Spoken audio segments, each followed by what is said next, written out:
mean to tell me that the Lord knows about our failures, even those inside the context of his perfect will?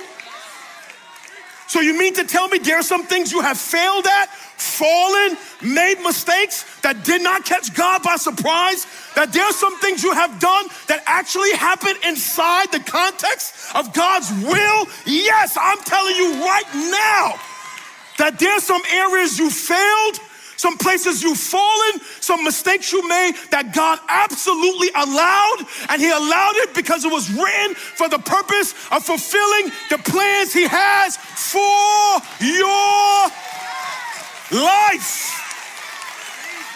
Jesus.